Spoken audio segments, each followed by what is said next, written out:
the Bible. Okay, here let us let us read in Matthew chapter 16 from the verse 13 to 18. Okay, and in the Bible let us discover this church which Jesus Christ has established. Let us find the definition of the church according to the Bible and the Bible alone. Okay? And the Bible is one of the sources that we will use on this series of the presentation on the church and the state. Alors ici nous avons la Bible et nous allons découvrir, n'est-ce pas, la définition de l'Église selon la Bible. Ok? Et nous allons lire dans Matthieu, nous allons voir comment est-ce que Jésus-Christ a défini et a institué, n'est-ce pas, son Église selon la Bible. Et nous allons lire dans Matthieu chapitre 16 du verset 13 au verset 18. Let us read in Matthew chapter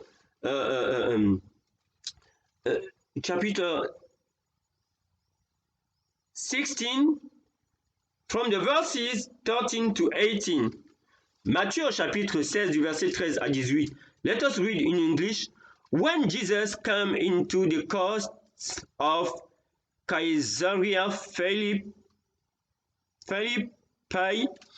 he asked his disciples, saying, Whom do men say that I, the Son of Man, am? Lorsque Jésus vint,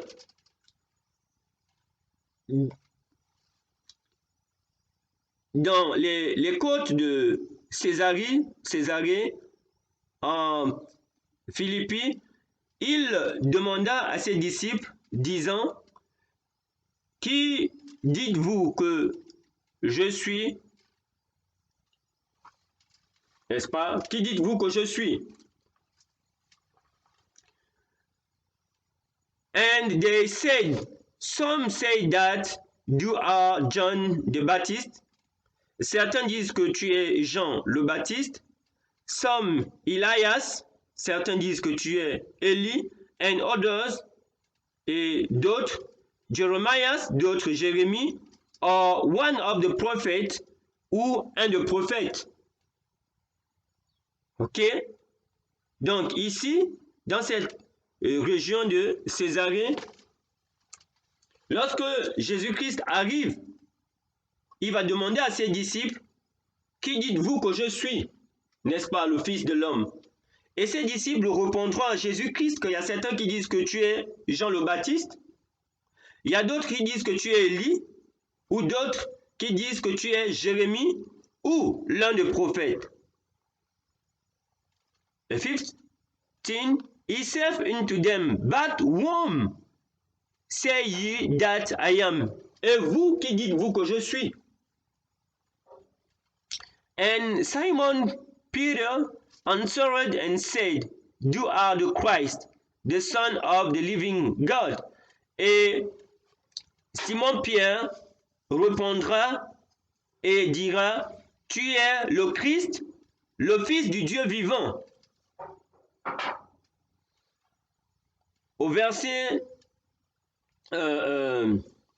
17, And Jesus answers and said unto him, Jésus répondit et lui dit, Blessed are you, tu es béni ou tu es béni, Simon Beriona, for flesh and blood have not revealed it unto thee. Et que ce n'est pas le sang et la chair qui t'ont révélé cela, but my Father which is in heaven, mais mon Père qui est dans les cieux.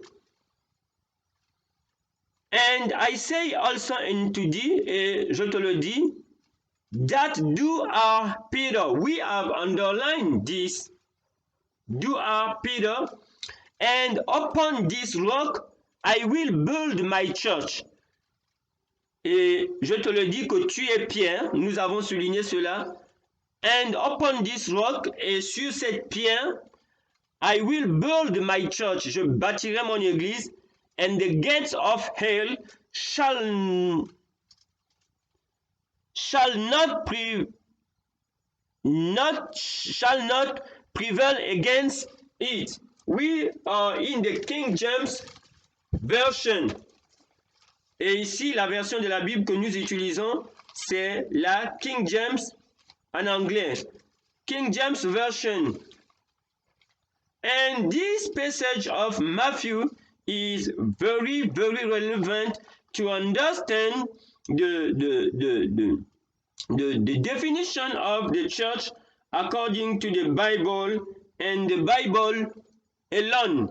It is very, very important. Okay, please. In the verse 18, it is there is a small shall not neo not when we have typed. Okay, you can correct. You take the Y and the T. Shall not prevail. And I say unto thee that thou art Peter, and upon this rock I will build my church, and the gates of hell shall not please prevail against it. Okay, there is the T at the place of the Y when we have type. Okay, you have understand. For those who have the King James, read in the King James Version. Okay, and this is very important to understand the meaning of the church in this passage. Et cela est très important, n'est-ce pas, pour comprendre la définition de l'église dans Matthieu chapitre 16 au verset 18. We have this debate about Jesus Christ and his disciples. Nous avons ce débat entre Jésus-Christ et ses disciples. Et about his identity, à propos de l'identité de Jésus-Christ. Ok? Et du peuple d'Israël à son temps, on se posait des questions sur qui était Jésus-Christ. Et the people of Israel at his time as asking who. There is a debate, a controversy about the identity of Jesus Christ. And at the verse 16, and Simon Peter answers and said, and Jesus will ask the question to his disciple, if the people, some think John the Baptist, who was resurrecting, some says Elijah, Elias, and others, Jeremiah, or others, what do you think about me? Et s'il dit que certains disent que je suis Jean-Baptiste, prophète, mais vous, mes disciples, qui dites-vous que je suis? N'est-ce pas? Et ce débat, n'est-ce pas, nous aide à comprendre la définition de l'Église selon la Bible. N'oublions pas, n'est-ce pas? And Simon Peter answers and said, you are the Christ, the Son of the living God. Et Pierre va répondre que tu es Christ, le Fils de Dieu, au verset 16. Et c'est très important ici de comprendre la définition de l'Église, de Jésus-Christ, bien entendu. Pierre va dire que tu es le Christ, n'est-ce pas, dans les langues originales, qui signifie le Messie. Et le Messie est censé être the Son of the Living God, est censé être le Fils de Dieu. Ok? Alors, qu'est-ce qui se cache derrière cela? Parce que les Juifs comprenaient que le Messie devait être le Fils de Dieu. Ok? Et le Fils de Dieu est Dieu. Comprenez très bien ce que je suis en train de dire. Le Fils de Dieu est Dieu. Mais ici par filiation, par naissance. Parce qu'il a la nature de Dieu. Il est de la race de Dieu. Comme le Fils de l'homme est un homme. Le petit d'un animal est un animal par filiation de la race d'une race animale, n'importe laquelle nous pouvons prendre. Et le Fils de Dieu aussi est comment? Il est Dieu, de la nature de Dieu, si on peut dire, si vous me permettez, de la nature de Dieu par la filiation, parce qu'il est son Père. Comme le Fils d'un homme est un homme par filiation. Mais il reste le Fils. Le Fils d'un homme reste le Fils de son Père.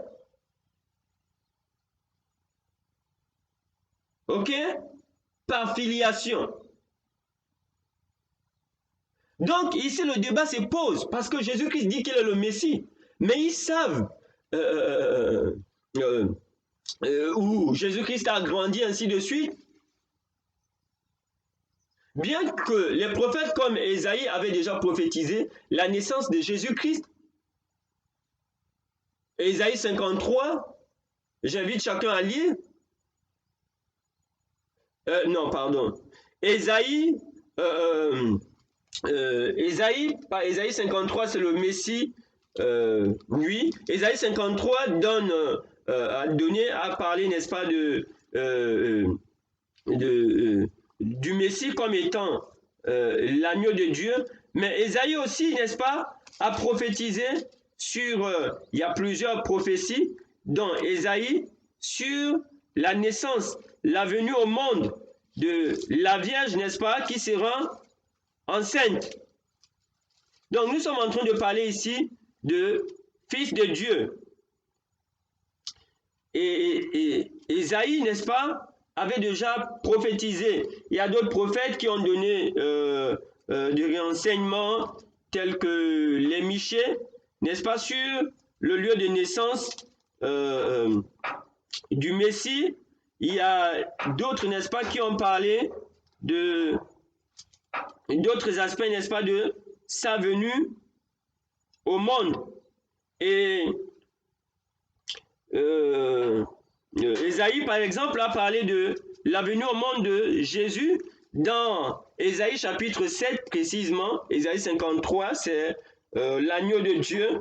Et Ésaïe 7, n'est-ce pas, parle de l'arrivée au monde du Messie au travers d'une vierge. Ésaïe chapitre 7 et autour du verset 14 par là, ou bien un peu plus avant, ok?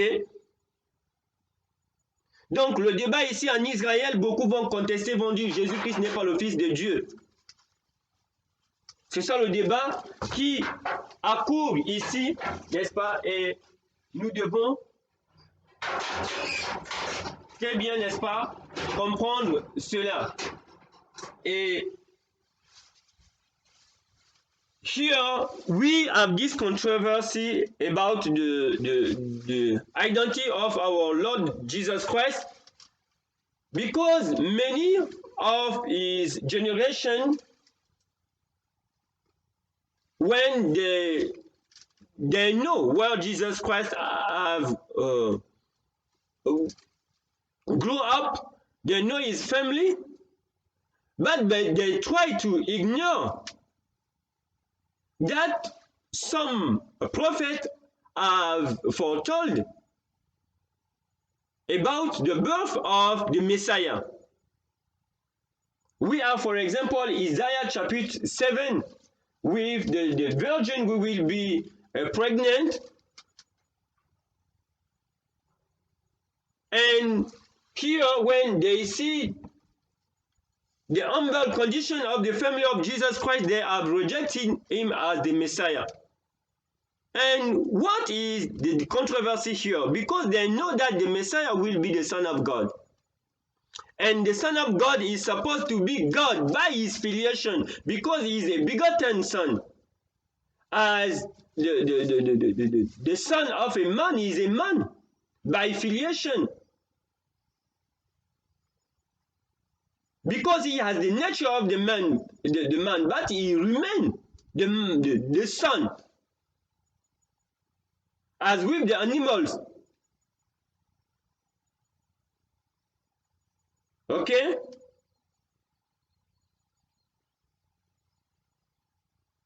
The little dog or cat is a cat, as is an animal. And it is very important. And the debate here, because they know that the Messiah, the Christ is supposed, the verse 16, the Christ is supposed to be the Messiah. It is the Son of God. But when they have considered Jesus Christ, they considered his appearance, they say that Jesus Christ cannot be the Son of God. This is the controversy. And himself, he has asked the question to his disciple. And it will help us to understand the definition of the church. Don't forget our topic, church and state.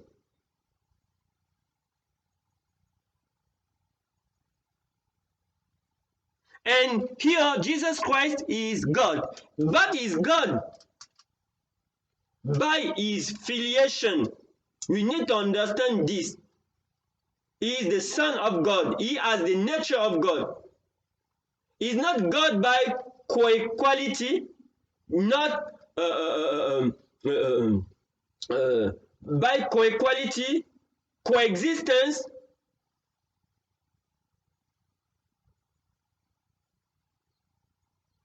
Okay? But he is God by his filiation. He has the nature of God. He is the Son of God. As the Son of Man, as he is a man, he has the nature of human being. But he remains. He is under the authority of his Father. It is very important to understand this. Et comme nous le disons ici, Jésus-Christ est le Fils de Dieu. Il est Dieu parce qu'il a la nature de Dieu, mais il est le Fils de Dieu tout comme le Fils d'un homme, mais il demeure, n'est-ce pas, sous l'autorité de son Père. Nos fils, en tant qu'humains, si je suis Père, mon fils demeure, c'est un homme, ok, au travers de la nature qu'il reçoit, parce qu'il est engendré, mais il demeure sous l'autorité de son Père. Donc Jésus-Christ est le Fils de Dieu. Et le peuple d'Israël à l'époque, les Juifs comprenaient. Mais le problème qui se pose, c'est lorsqu'ils ont regardé à l'apparence de Jésus-Christ, à sa famille, bien qu'ils avaient des oracles sur comment il devait naître, j'ai parlé d'Ésaïe 7 et de Michée qui ont parlé du lieu de sa naissance, ainsi de suite. Mais ils ont dit non, Jésus ne peut pas être le Fils de Dieu. D'où ce débat-là avec ses disciples et la question se pose. Donc Jésus-Christ n'est pas Dieu par co-égalité, par coexistence, parce qu'il a existé depuis dans l'éternité passée, présente et future. Mais il est Dieu par filiation. Et il demeure sous l'autorité de son Père, bien qu'ayant la nature de Dieu. Alors quand ils ont dit que Jésus-Christ est Fils de Dieu par co-égalité, par co-éternité, il ne reçoit rien de son Père. Il est l'accomplissement de la prophétie sur la naissance de Jésus-Christ. Dans par exemple Ésaïe 7, 14. Ok? Et nous allons lire Ésaïe 7, 14 ici. Ésaïe chapitre 7 au verset 14 ici. Nous allons lire en français, Ésaïe chapitre 7 au verset 14, on va s'arrêter. C'est pourquoi le Seigneur lui-même vous donnera un signe. Voici la jeune fille deviendra enceinte, elle enfantera un fils et elle lui donnera le nom d'Emmanuel. Voilà, donc vous avez Ésaïe 7. Let us read Isaiah chapitre 7, verse 14. In the King James Version, 7 verse 14. Okay. Therefore the Lord himself shall give you a sign. Behold, the virgin shall conceive and bear a son, and shall call his name Emmanuel. Okay, it is clear that the prophet, the Lord has foretold through his prophet how his son will come in this world. Ici, en un mot, c'est pour dire que Dieu avait déjà averti le peuple d'Israël comment son fils devait venir au monde. Mais les Juifs de son époque, le peuple d'Israël, le peuple de Dieu, n'est-ce pas, en ce temps va refuser que Jésus-Christ était le Fils de Dieu, d'où ce débat. Donc Jésus-Christ n'est pas Dieu par coégalité. Ça veut dire que si mon fils est coégal avec moi, je ne peux pas l'avoir, on ne peut pas engendrer quelqu'un qui est coégal à vous. Ou bien par coéternité, s'il a toujours existé dans l'éternité passée, présente et future. Ou bien par coexistence, ils ont toujours existé. Donc il faut comprendre ici que Jésus-Christ est Dieu par filiation et qu'il reste sous l'autorité. Alors si on est coégal, on est coéternel, on est coexistant, il n'y a plus d'autorité parentale. On est notre Dieu, n'est-ce pas, indépendant, séparé. Donc c'est très important de le souligner ici. It is very important for us to underline that Jesus Christ is not God by coexistence, coegality, or okay? But is God, but through his affiliation, he is under the subordination of his Father. Despite the fact that he has the nature of God, he is God by filiation. And God has foretold through his prophet how his son will come in this world. When we read, for example, Isaiah chapter 7 verse 14. But the people, the Jews, the people of God, has rejected Jesus Christ as the Son of God when they consider his appearance. And that is why we have this passage. And this passage is very important for us to understand the definition of church. According to Jesus Christ, et ce passage est très important pour nous de comprendre la définition de l'Église selon Jésus-Christ. And Jesus answers and said unto them, Blessed are you. And the verse 16, and Simon Peter answered and said, You are the Christ. Et Simon Pierre va répondre et dit, Tu es le Christ, you are the Son of God. Tu es le Fils de Dieu. Verset 17, and Jesus answered and said unto him, et Jésus va répondre et va lui dire, Blessed are you, béni sois-tu, Simon Baryon, for the flesh and blood have not revealed it unto thee. Ce n'est pas la chair et le sang qui te l'ont révélé, but my Father which is heaven. And ici, Jésus-Christ reconnaît que Dieu est son Père.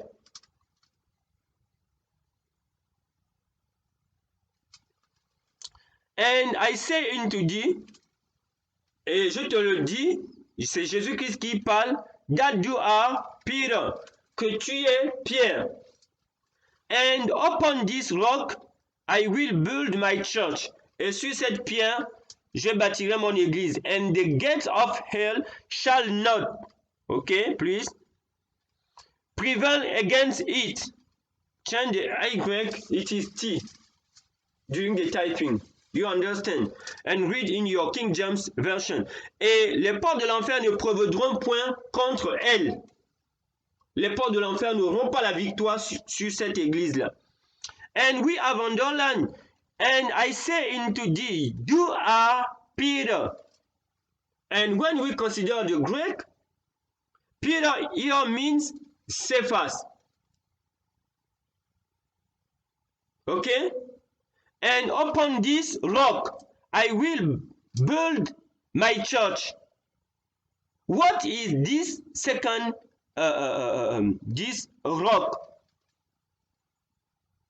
This rock is not, when we consider the Greek, it is Petra.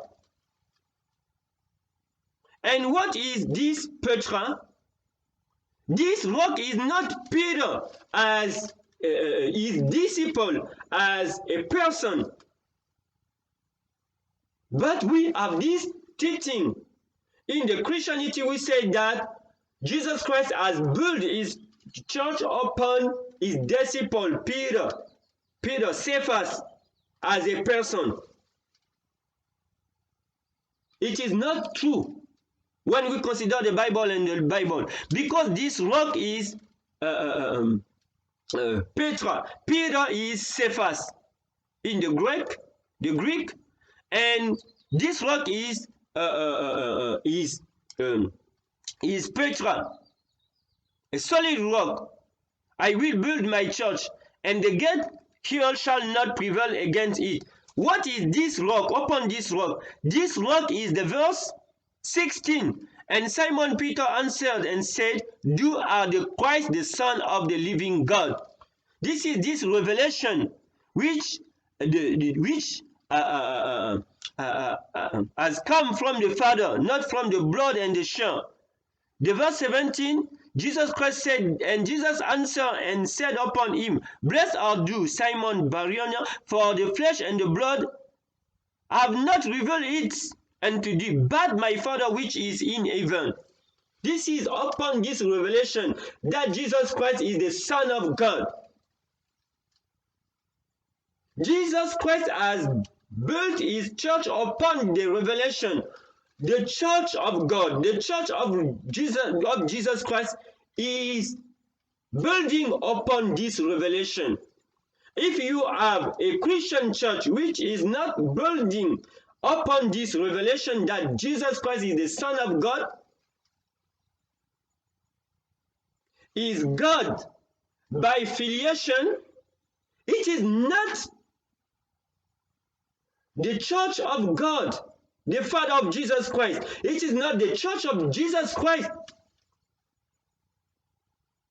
Because the church of Jesus Christ is, in other words, is building upon himself, Jesus Christ, as the Son of God. This is the nail in the sure place. Very important to understand this. I don't know the definition that you have of the church, but according to the Bible and the Bible alone, the church of Jesus Christ, the church of the living God, is building on the revelation that Jesus Christ is the Son of God. And if you have a church which is not building on this revelation, it is a man-made church.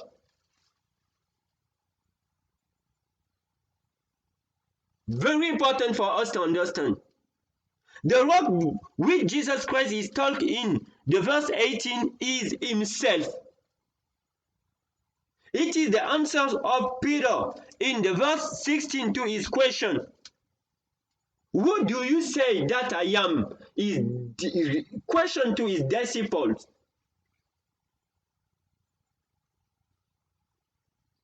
When we say that Jesus Christ is God because he is co-equal, is co-eternal, and is coexistent, it is against the verse 18 of Matthew chapter 16.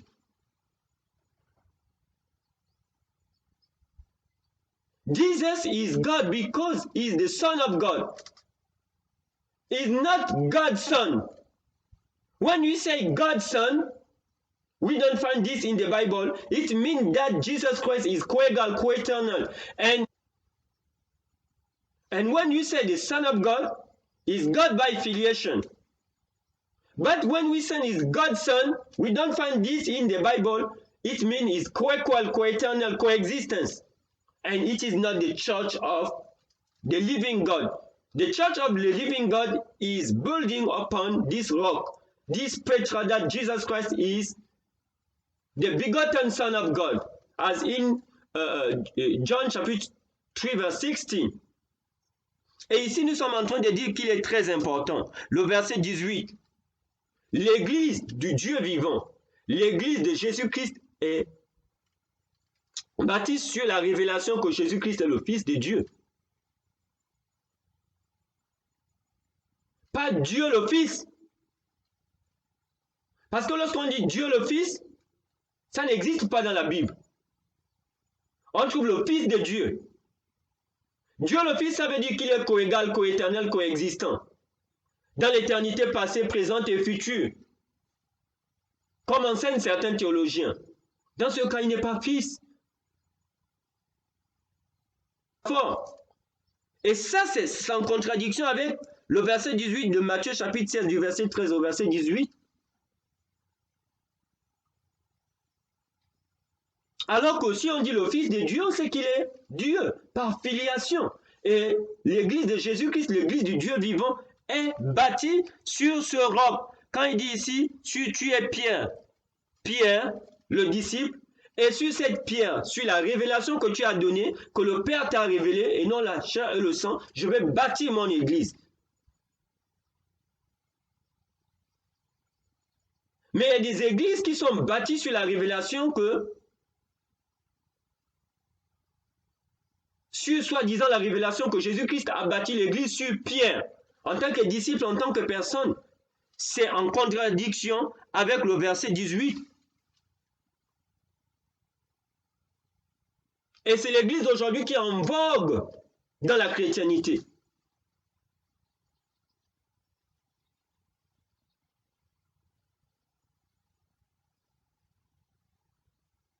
Ok? Et nous devons le comprendre. Et quand on dit, n'est-ce pas, que Jésus-Christ, quand on dit que Jésus-Christ est Dieu le Fils,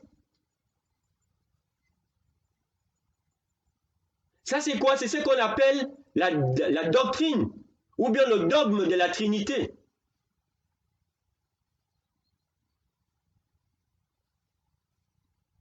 On ne trouve pas ça dans la Bible. Dieu le Père, Dieu le Fils, Dieu le Saint-Esprit forment un Dieu. Ils sont coégales, coéternels, coexistants dans l'éternité passée, présente et future. Ça, c'est la Trinité. Et ça, c'est en contradiction avec Matthieu chapitre 7, verset 18. Donc, nous parlons ici de l'église du Dieu vivant, de la définition que la Bible donne de l'église. Et on ne trouve pas ce Jésus-là dans cette définition-là. Par contre, n'est-ce pas, l'église du Dieu vivant, la Trinité, comme on le dit, c'est une doctrine qui a été mise en place par des théologiens, des philosophes. Bref, aujourd'hui, c'est l'église chrétienne, n'est-ce pas, qui est censée être en vogue. Et quand, pour eux, n'est-ce pas, quand on ne croit pas à la Trinité, n'est-ce pas, on n'est pas chrétien. Mais c'est un dogme des hommes. C'est en contradiction avec Matthieu chapitre 16 au verset 18, parce que Jésus-Christ est Fils de Dieu, il est Dieu par filiation, et non par coégalité, coéternité. Comme la Trinité dit, il y a un Dieu, deux points, Père, Fils, Saint-Esprit, ça veut dire Dieu le Père, Dieu le Fils, Dieu, le Saint-Esprit sont coégales, coéternels. And when we say that il y a un Dieu, il y a une église qui est bâtie sur ce Jésus-là, qui est le Dieu, le Fils, qui est coégal, coéternel, coexistant. Et c'est en contradiction avec Matthieu chapitre 13 au verset 16 au verset 18. And we have this church, which is spinning upon this earth. In the Trinity, it is said that God's Son, but we don't find God's Son here in the Matthew chapter 16, verse 18. And we know that the Trinity is a man-made doctrine by the theologian and the philosophers. And there is one Christian, in parentheses, Christian, which is building upon the Trinity, in God's Son. But we don't find God's Son in the Bible. We have the Son of God. And we know that is God by his filiation, is under the authority of his Father. But in the Trinity, Jesus has received nothing from his Father. Because they are co-equal, co-eternal, coexistent. And we have this, we need to understand, we need to consider the definition of the church according to the Bible. You, and I say unto you that you are Peter, and upon this rock I will build my church, and the gates the gates of the hell shall not prevail against it. Upon this rock is Jesus Christ, the Son of God, not God's Son, not Peter himself. And this is the biblical definition of the church of the living God, of the church of Christ, which is building upon the revelation that Jesus Christ is the living Son of God. The church of God, the church of Christ is not building upon Peter as a disciple. L'église de Dieu, du Dieu vivant, l'église de Jésus-Christ n'a pas été bâtie, fondée sur l'apôtre Pierre.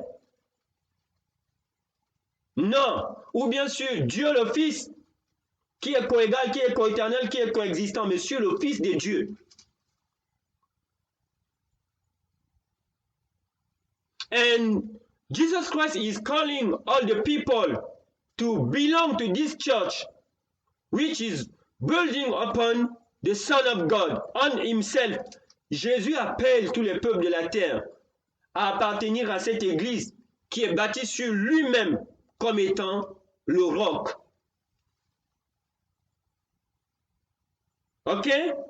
And to clarify this controversy, to show that Jesus Christ has built his church upon himself, not upon Peter or upon God's Son, let us have these other verses pour avoir, n'est-ce pas, éclairer, n'est-ce pas, cette controverse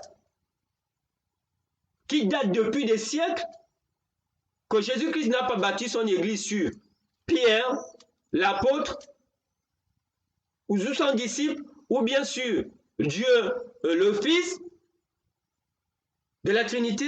Nous allons lire dans Éphésiens chapitre 2 du verset 19 au verset 20 pour comprendre que ce roc-là, ce n'est pas Pierre, mais c'est Jésus-Christ lui-même. Ephesians chapitre 2 verse 19 to 20. Now therefore you are no more strangers and foreigners. Et maintenant vous n'êtes plus des étrangers, vous n'êtes plus des étrangers,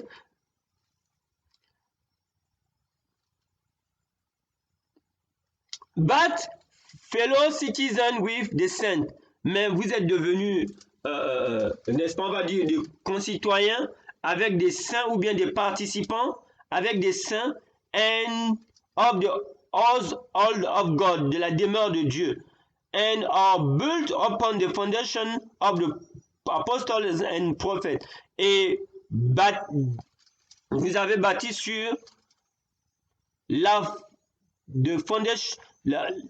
the foundation of apostles and prophets, Jesus Christ himself being the chief cornerstone. Jésus-Christ lui-même, la pierre angulaire. Ok? Ephesians chapitre 2, here clearly stated to, we encourage you to read all the story, the chapter 2 is clearly show to us that the chief corner which the Christian must build their life, or the church is building, is the constant. This constant is Jesus Christ himself. This is the foundation of the apostles and the prophets. Ici, c'est pour simplement nous montrer que le fondement de la foi des apôtres et des prophètes, c'est Jésus-Christ lui-même, et qu'il est la pierre angulaire. Comme nous avons vu le roc dans Matthieu chapitre 16 au verset 18, c'est Jésus-Christ lui-même. Ok? Ce n'est pas Pierre, ce n'est pas un homme. L'église de Jésus-Christ est bâtie sur lui-même, comme étant le Fils de Dieu.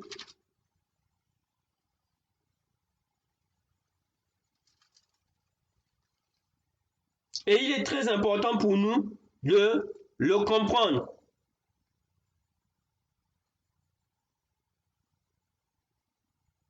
Ok?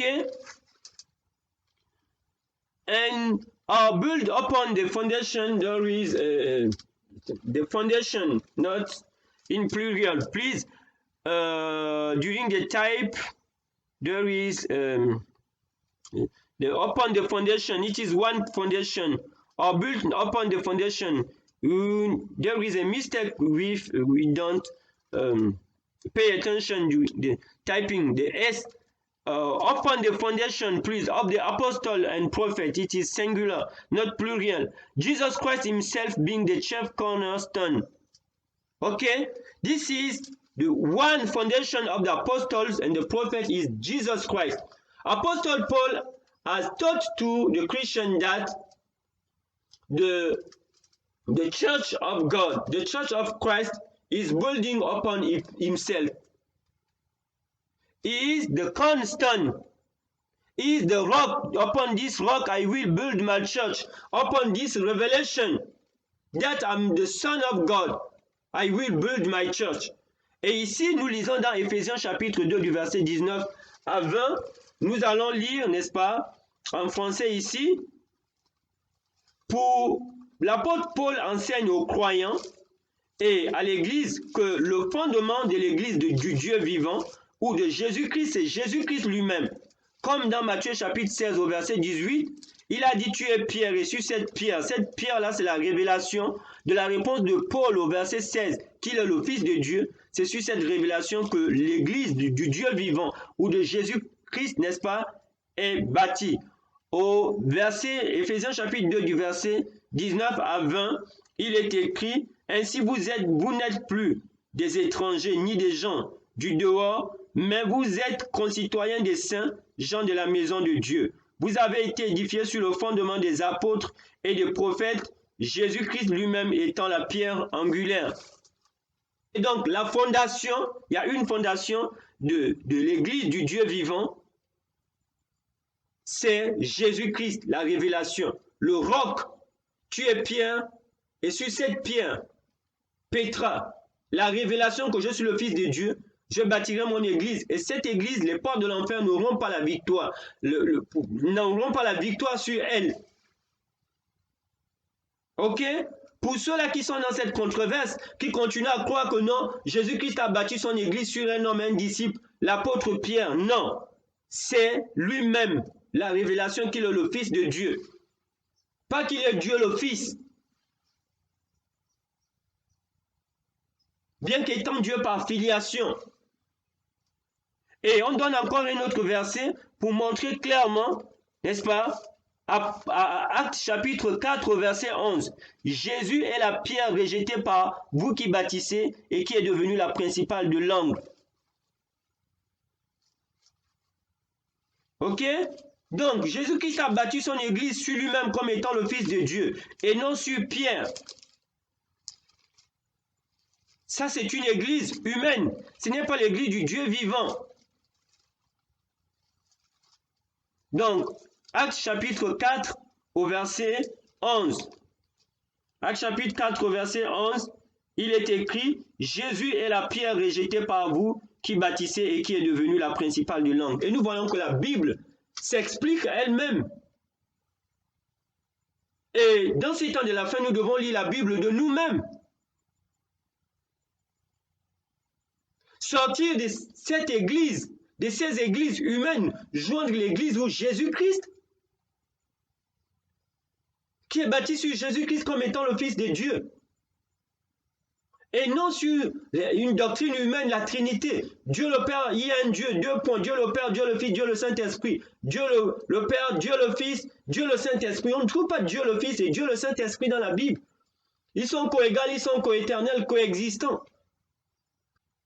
Et dans ces temps de la fin, nous devons lire la Bible de nous-mêmes. Sortir de cette église, de ces églises humaines, joindre l'église où Jésus-Christ, qui est bâti sur Jésus-Christ comme étant le Fils de Dieu. Et non sur une doctrine humaine, la Trinité. Dieu le Père, il y a un Dieu, deux points. Dieu le Père, Dieu le Fils, Dieu le Saint-Esprit. Dieu le Père, Dieu le Fils, Dieu le Saint-Esprit. On ne trouve pas Dieu le Fils et Dieu le Saint-Esprit dans la Bible. Ok? Donc nous devons comprendre ici, nous parlons, n'oublions pas la thématique, c'est l'Église et l'État. Mais si nous ne comprenons pas ces fondamentaux, des définitions de l'Église et de l'État, comment allons-nous continuer? Donc, here we have Acts chapter 4 verse 18, for those who believe that Jesus has built his church upon Peter, the apostle, his disciple, it is not true, because we have a precision in Acts chapter 4 without Ephesians chapter 2 verse 19 to 20. Okay, we have the book of Acts chapter 4 verse 11. Okay, Acts 4 verse 11.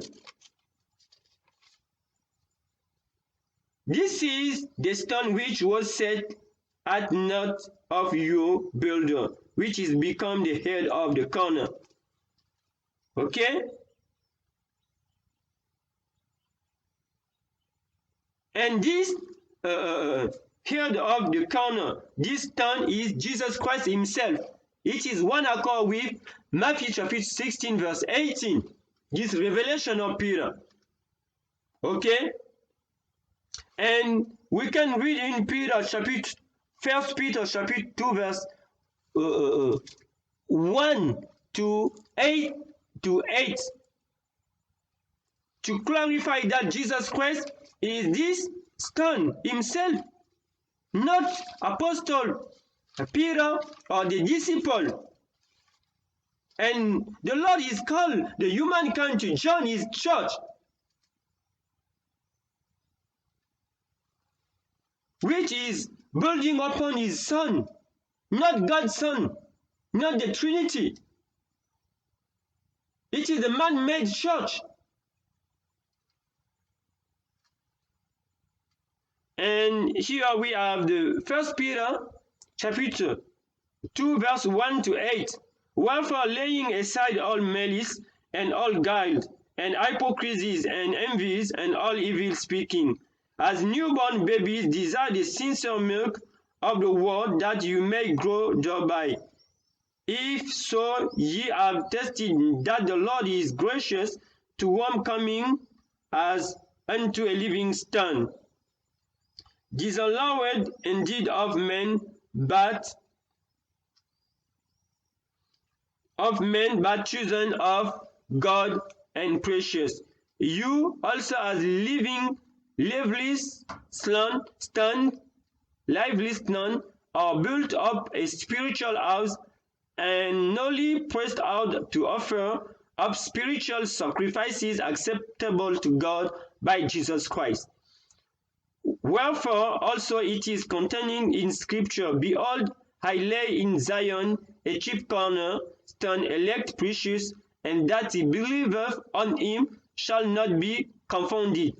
Unto you therefore which believed is precious, but into them which be disobedient, the stone which the builders disallowed, the same is made the head of the corner, and a stone of stumbling block, and a rock of offense, even to them which stumble at the word, being disobedient, whereunto also they were appointed. It is clear. In 1 Peter chapter 2 verse 1 to 18, it is stating clearly that Jesus Christ is this stone, this cornerstone, and we need to build our life upon Jesus Christ. The church of God, the church of Christ is built upon himself, not upon Peter, not upon the Trinity, because the Trinity teaches that Jesus Christ is God's Son. We don't find this in the Bible. We don't find God, Holy Spirit. And for our sacrifice to be acceptable to God, we need to build our life upon Jesus Christ as the Son of God. We need to belong to this church. And we are talking about church and state. We need to understand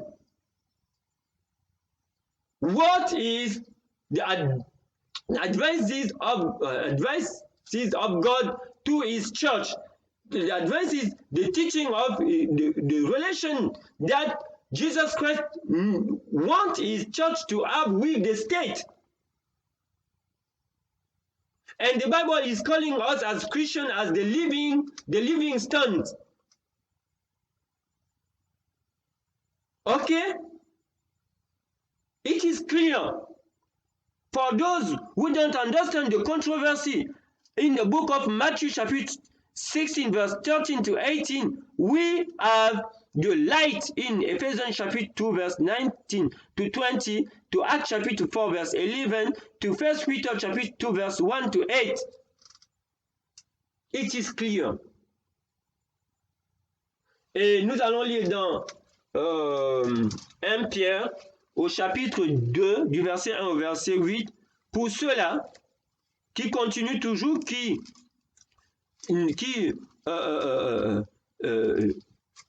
n'est-ce pas, ont un flou sur Matthieu chapitre 16 du verset 13 au verset 18, nous avons 1 Pierre au chapitre 2 du verset 1 au verset 8 qui nous montre clairement que Jésus-Christ, n'est-ce pas, est ce roc sur lequel, ce roc solide. Ce n'est pas Pierre, l'église du Dieu vivant, l'église de Jésus-Christ n'est pas bâtie sur Pierre, encore moins sur la Trinité où on dit Dieu le Fils qui est coégal, coéternel, ou Dieu le Saint-Esprit, que l'on ne trouve pas dans la Bible. Il y a un seul Dieu, le Père, et son Fils Jésus-Christ.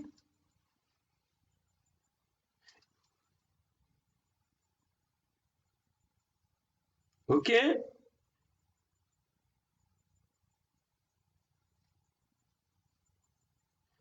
Ici, nous avons 1 Pierre chapitre 2, il est écrit « Rejetons donc toute malice et toute ruse. » 1 Pierre chapitre 2, à partir du verset 1, « La dissimulation, l'envie et toute médisance, désirez comme des enfants nouveau-nés le lait spirituel et pur, afin que par lui vous croissiez pour le salut. Si vous avez goûté que le Seigneur est bon, approchez-vous de lui, pierre vivante, rejetée par les hommes mais choisie et précieuse devant Dieu. » Jésus-Christ, cette pierre vivante sur laquelle le Père a bâti son Église.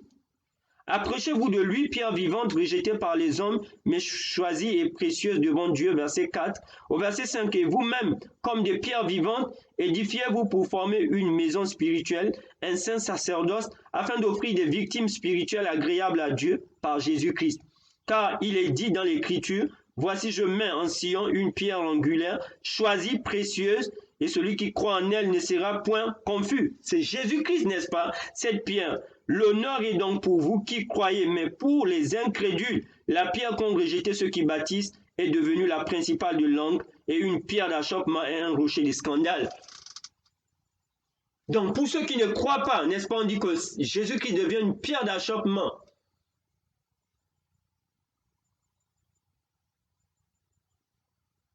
Donc nous devons accourir à cette église qui est bâtie sur Jésus-Christ comme étant le Fils de Dieu, pour ne pas être désobéissant, pour que Jésus-Christ ne soit pas une pierre d'achoppement pour nous. Donc on dit Jésus-Christ, Jésus-Christ, Jésus-Christ, l'église, l'église, l'église. Il s'agit de quelle église? Nous appartenons à quelle église? L'église de la Bible, l'église du Dieu vivant, de Jésus-Christ. Voilà cette église qui est bâtie sur Jésus-Christ. Pas sur Dieu le Fils, pas sur l'apôtre Pierre.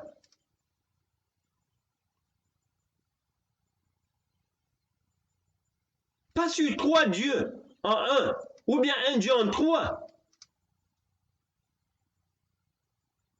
Donc ici, ceux qui n'étaient pas au clair sur cette controverse sur Matthieu chapitre 16 du verset 13 au verset 18, Éphésiens chapitre 2 verset 19 à 20, Actes chapitre 4 verset 11, 1 Pierre chapitre 2 verset 1 à 8, est clair, c'est Jésus-Christ, l'église du Dieu vivant est bâtie sur Jésus-Christ, le Fils de Dieu, pas Dieu le Fils, qui est coégal, qui est coéternel dans la Trinité.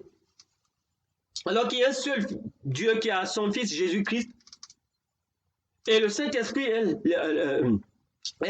n'est-ce pas, l'omniprésence de leur esprit, n'est-ce pas, l'Esprit de Dieu. C'est l'Esprit de Christ qu'il partage avec son Père. Ce n'est pas un autre Dieu coégal, coéternel, coexistant. Donc, il est bien que nous puissions comprendre, dans cette présentation, nous parlons de l'Église et de l'État. Quelles sont les recommandations du Dieu vivant, de Jésus-Christ à son Église? Quelles sont les relations qui doivent exister entre cette Église et l'État?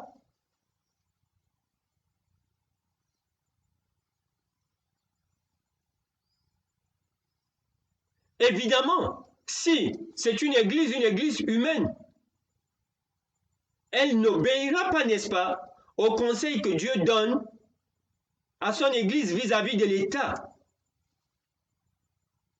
Nous devons comprendre cela et ne pas nous ranger. Et si nous n'appartenons pas à l'église du Dieu vivant, de son Fils, le Seigneur nous appelle à nous repentir dans ces temps qui sont les temps de la fin.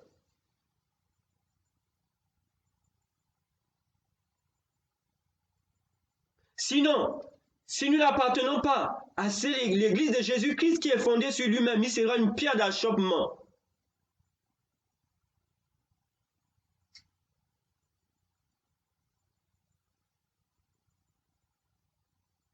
Ok?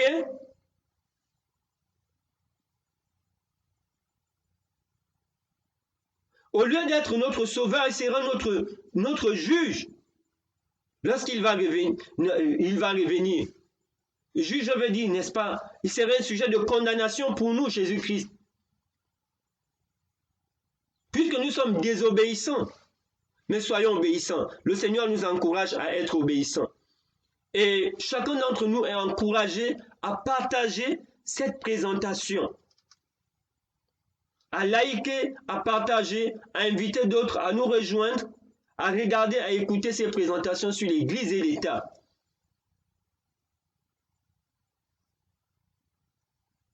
Parce que de notre relation, n'est-ce pas, avec l'État de l'Église, la relation de l'Église avec l'État, n'est-ce pas, dépendra, n'est-ce pas, notre fidélité à Jésus-Christ et au Dieu vivant, selon la Bible, bien entendu.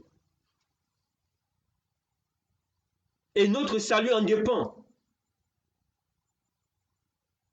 Si nous ne suivons pas les recommandations que Jésus-Christ a données à son Église vis-à-vis de l'État, nous allons faire le contraire. Donc, avant d'y arriver, de découvrir ce que la Bible dit, les recommandations de Jésus, il est bien que nous puissions comprendre ces concepts, déjà de comprendre au préalable quelle est l'église du Dieu vivant, l'église de Jésus-Christ, qui est bâtie sur lui-même, sur cette révélation que Pierre a donnée, que tu es le Fils de Dieu. Et Jésus-Christ a dit, tu es Pierre, et sur cette pierre, Matthieu chapitre 16 au verset 18, je bâtirai mon église, et les portes de l'enfer, le diable n'aura pas la victoire sur cette église, pas sur l'église humaine, même si elle utilise le nom de Jésus. Jésus, n'est-ce pas, qui est Dieu le Fils de la Trinité, ou l'église qui est bâtie sur Pierre, l'apôtre Pierre, ou le disciple Pierre, qui est bâti sur Céphas, et non sur Pétra, le roc solide. Jésus-Christ lui-même, la pierre angulaire. Et les apôtres et les prophètes appartenaient à cette église qui était fondée sur quel Jésus-Christ, le Fils du Dieu vivant. Les prophètes. Et aujourd'hui, les prophètes de notre temps appartiennent à quelle église? Les apôtres, les pasteurs, les docteurs. Et on trouve même de noms, n'est-ce pas, qui ne sont pas dans la Bible.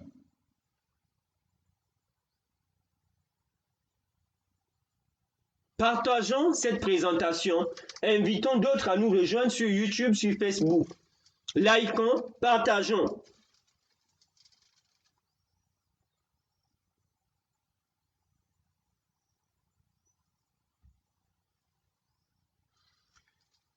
Définition de l'État. L'État est un ensemble organisé d'institutions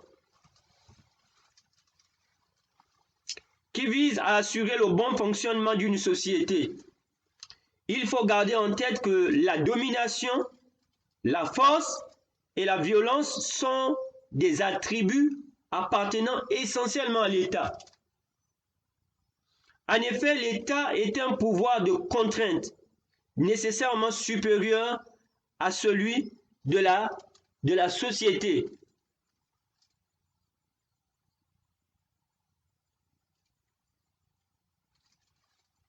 Let us translate. Je crois que c'est clair. L'État est un ensemble organisé d'institutions qui vise à assurer le bon fonctionnement d'une société. Il faut garder en tête que la domination, notre présentation, c'est l'Église et l'État. La domination, la force et la violence sont des attributs appartenant essentiellement à l'État.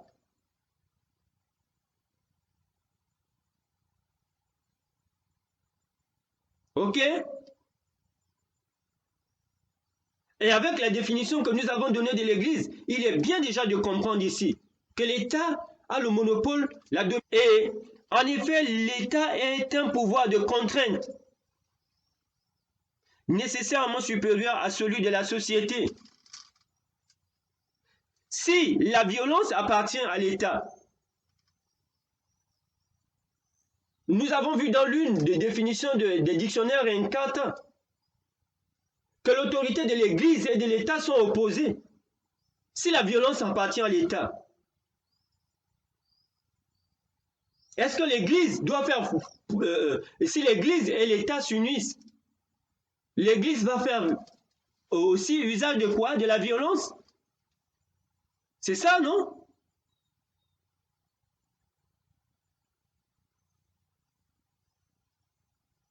Et la définition d'N4 nous a dit que l'autorité de l'Église et de l'État sont opposées. Et ici, nous descendons. Nous sommes dans cette définition de l'État, n'est-ce pas? Pour voir, n'est-ce pas? Cela est clair, cela nous rend clair cette définition. L'État fait usage de la domination, fait usage de la force et de la violence. D'où l'autorité de l'Église et de l'État doivent être opposées, Maintenant, si l'Église et l'État s'unissent, l'Église fera preuve de violence. Un exemple. Et ça, c'est la volonté de Jésus-Christ ou bien la volonté de Dieu? Donc, il est très important que nous puissions comprendre ces concepts-là. L'État et l'Église, nous devons comprendre les concepts et avec la Bible comprendre ce que, n'est-ce pas, la relation, comment est-ce que l'Église et l'État doivent fonctionner.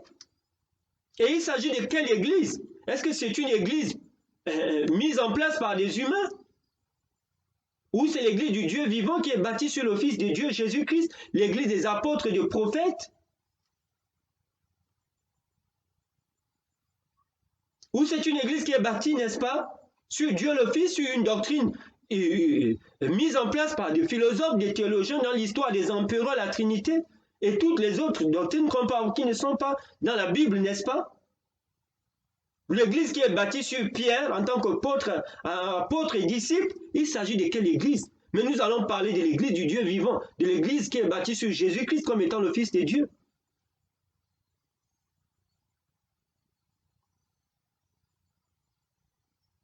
Donc, il est important que nous puissions insister dès le début pour comprendre ces concepts. Il n'est pas temps de suivre quelqu'un parce que c'est un homme de Dieu, quel que soit son titre, mais de suivre ce que la Bible dit. De lire la Bible de nous-mêmes.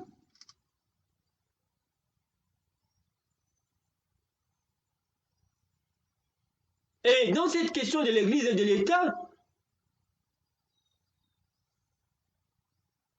cela engage notre foi en Jésus-Christ et en notre Père, le Père de notre Seigneur et Sauveur Jésus-Christ, son Dieu et notre Dieu. Nous ne devons pas avoir foi en un homme, quels que soient les titres aujourd'hui qu'on peut avoir dans la chrétienté, le nombre des églises comme nous sommes en train de voir aujourd'hui.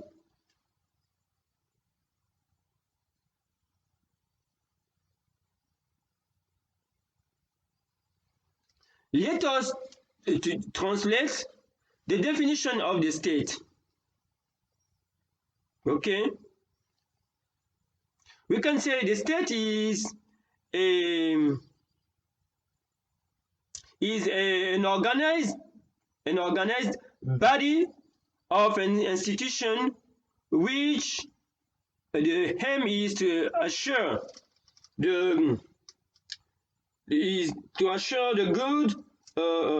the good running of a society. Il faut garder en tête que la domination, we need to keep in mind that the domination or the control, the strength and the violence are the attribute that belong is essentially to the state. In fact, the state is a power. The state is a power, we can translate of coercion. For example,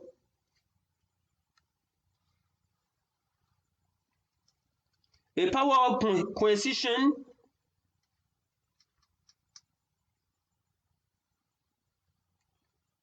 necessarily above all the society. This is the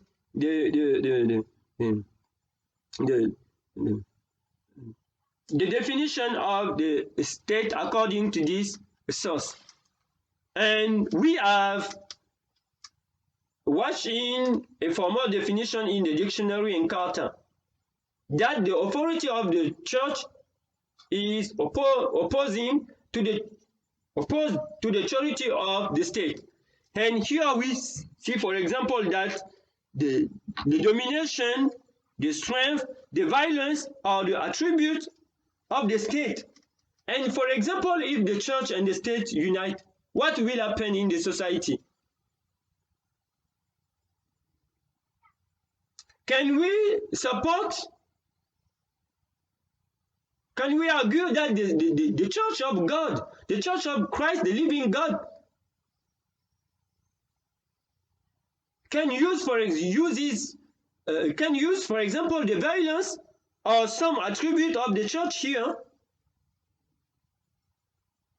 But we have the man-made church, the church which is building upon Peter, upon the Trinity, God Father, God Son, God Spirit. We don't fight God's Son.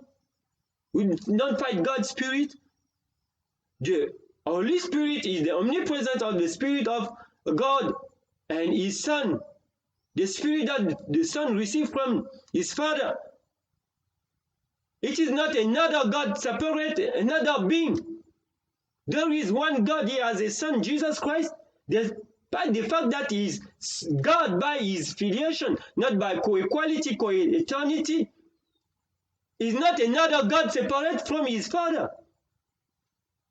And during this series on the church and state, we will talk about the counsels of God to His church.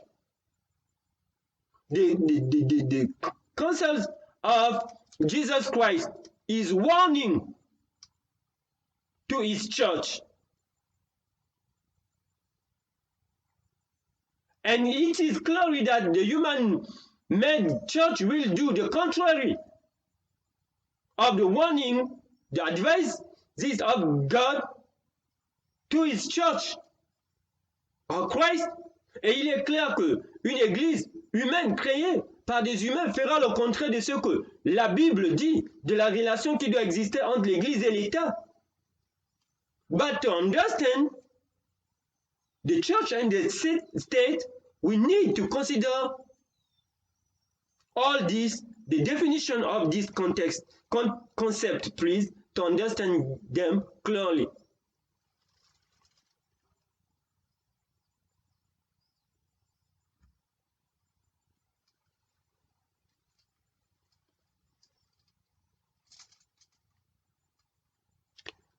What is the church? C'est quoi l'église? Ou bien qu'est-ce que l'église? Many people today understand the church as a building. Beaucoup de personnes aujourd'hui comprennent l'église comme étant un bâtiment. This is not a biblical understanding of the church. Cela n'est pas la compréhension biblique de l'église. The word church is a translation of a Greek word, ecclesia. Le mot église est une traduction grecque du mot ecclesia, which is defined as an assembly, qui est défini comme étant une assemblée, or called out one, ou bien comme étant ceux qui sont sortis. Et ceux qui sont sortis, ici on va dire called out one, we can add that from the world, ceux qui sont sortis du monde.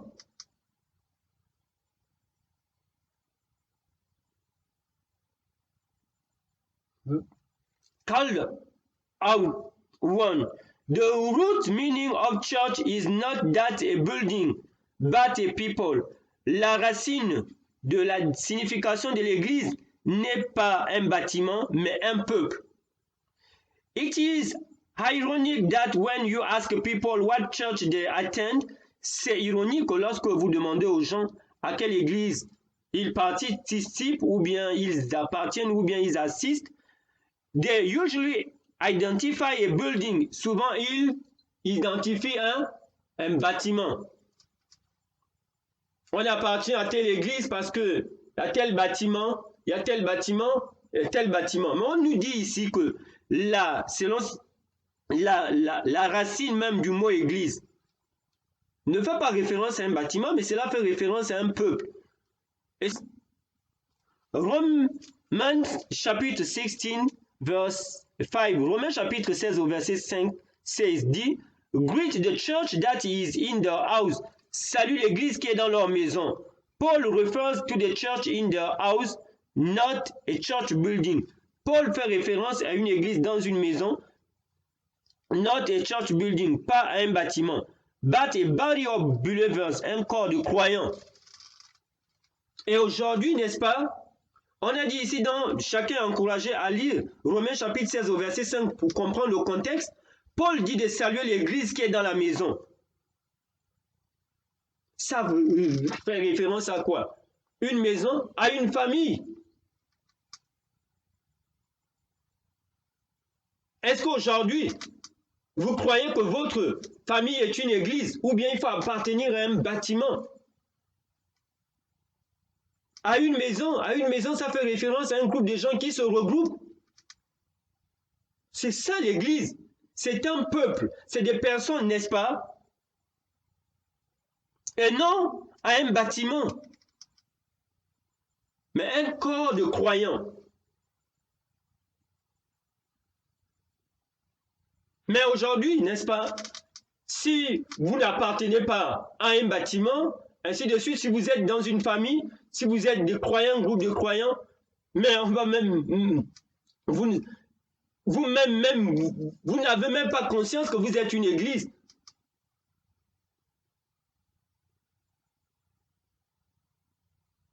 N'est-ce pas? Donc c'est ça la définition. La définition de l'église est dans la Bible.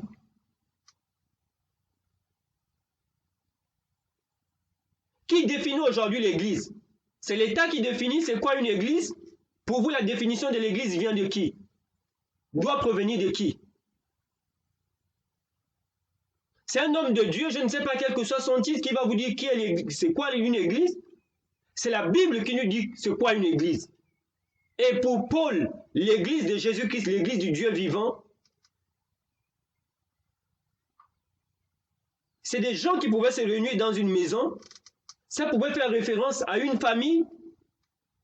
Ils ont fondé leur vie sur les enseignements. Ils ont la Bible comme seule règle de vie et de foi. Et Jésus-Christ est leur Seigneur. Ils appartiennent à cette église de Jésus-Christ.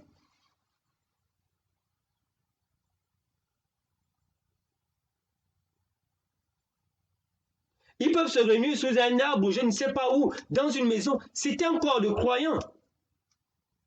Mais aujourd'hui, c'est quoi l'église? Qu'est-ce que la théologie enseigne sur l'église? Qu'est-ce que la philosophie enseigne sur l'église? Qu'est-ce que l'État? Est-ce que c'est à l'État de dire c'est quoi une église? C'est à la théologie de dire c'est quoi l'église? Je ne sais pas, l'église, la définition de l'église est dans la Bible. Et Paul a appartenu à cette église qui est bâtie sur Jésus-Christ, le fondement des apôtres et des prophètes. Donc, pour parler de l'église et de l'État, nous devons comprendre la définition de ces concepts. Sinon, ce serait un langage de sourds. On ne va pas se comprendre. Partagez, n'est-ce pas, cette présentation, likez, partagez. Invitez d'autres à nous rejoindre. C'est une thématique qui fait beaucoup de bruit, mais l'Église, la Bible n'est pas silencieuse sur la question de l'Église et de l'État.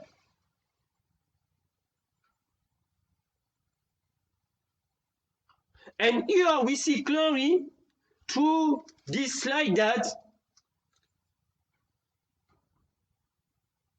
a family, a house, according to the Bible, is a church. And how does, when you ask to somebody, what is a church? We know.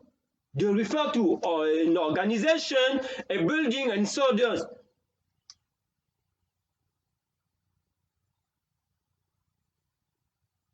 But what about the members of the family? What about 2, 3, 4, which are gathering in a house? The Bible tells to us that it is a church, and in this part of about the definition of church and state, we try to have many sources, to have many definitions of the church and the state, and it is very important to consider this. I encourage you and me to read the context of Romans 16, all the chapter, until the verse 5.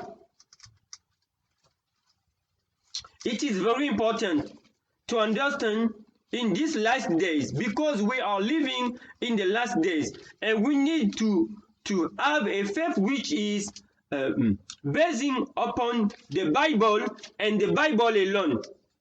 Because we are living, the Lord is calling his people to come back, to have the faith which is rooting in his Bible, in his word alone. Very important for our salvation in these last days. And here we will consider the word church is a translation of the Greek word ecclesia. Le mot église est une traduction du mot grec ecclesia, which is defined as an assembly, qui est défini comme étant une assemblée, or called out one. Called out one here is those who are called one from who? From the world. But the world is not specifically the mountains, the forest, the space. The world here, Jesus has said to his disciples, you are in the world, but you are not from the world. It is not a geographical, a physical space. The world is the people, is the lifestyle, is the thinking, the thought which God, the word of God, is not the center.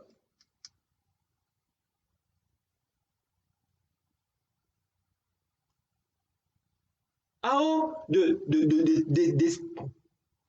is in education, in health, in our lifestyle, when we have set the word of God aside. This is the word that Jesus Christ has said to his disciples, you are in the world, but you are not from the world. And when you live, you choose to accept Jesus Christ as your Lord and Savior, and the Bible has become the source of life and faith, you are getting out from the world. Okay? And it is the church. The church is those who have accepted Jesus Christ as their Lord and Savior, and they are living according to the Word of God, according to the Bible and the Bible alone. They are in the world, but they are not from the world. But if the church do the same thing as the world, despite the fact you can say you are a church, you are a Christian, you are in the world, but it is not the will of God that these people be in the world and to be the world. The colored out one, this is the church.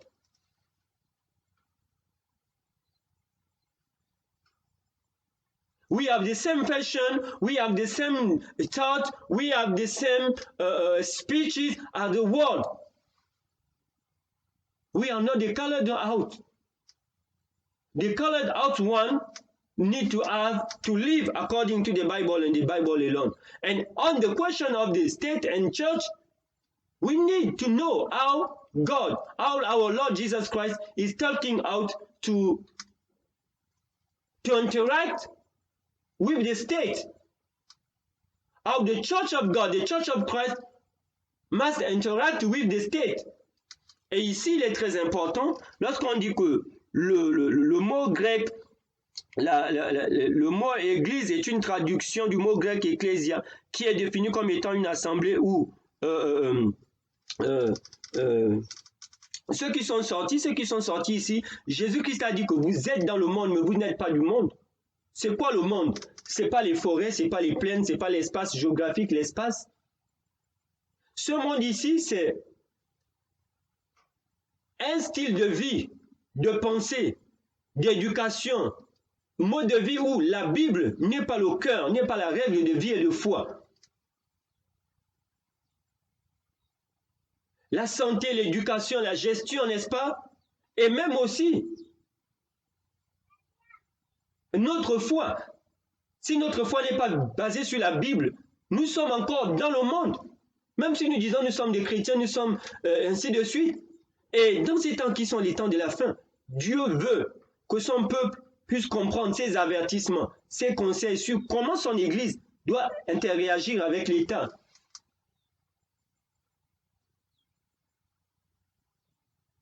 Si l'Église fait les mêmes choses que le monde, on est dans le monde, même si on s'appelle Église, n'est-ce pas? Comme on a vu, il s'agit de quel Jésus-Christ? Jésus-Christ, Dieu le Fils, le co-égal, le co-éternel, 3 dieux en 1, 1 Dieu en 3, l'Église qui est bâtie sur Pierre en tant que disciple apôtre, ou l'Église qui est bâtie sur le Fils de Dieu, bien qu'il soit Dieu par filiation.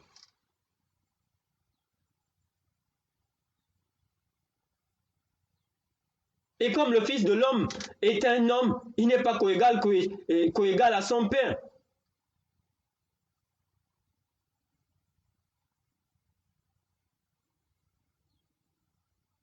Son Père reste son Père. Il est Fils par nature, par filiation. Jésus-Christ est Dieu par nature, la race de Dieu, la nature de Dieu. Mais le Père reste son Père, parce que c'est le Fils engendré. Comme dit Jean 3,16. En anglais, ils utilisent un très bon mot dans King James, begotten son, Jean 3,16, le Fils engendré, begotten. Même si dans les versions comme le Luis, on dit Fils unique, le sens, n'est-ce pas, est très... comment dire ça?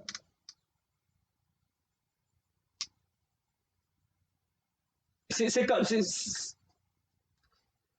superficiel, j'ai envie de dire. Quand on dit begotten, n'est-ce pas, engendré,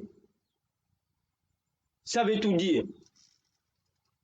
Voilà, donc nous devons comprendre que l'Église, c'est une assemblée, c'est ceux-là qui sont sortis du monde. Sortis du monde. Ils sont dans le monde, ils ne sont pas du monde. Et l'Église de Jésus-Christ, l'Église du Dieu vivant, doit agir selon ses conseils et, n'est-ce pas, vis-à-vis de l'État. Et chacun est invité à lire le Romains chapitre 16 au verset 5, tout le chapitre.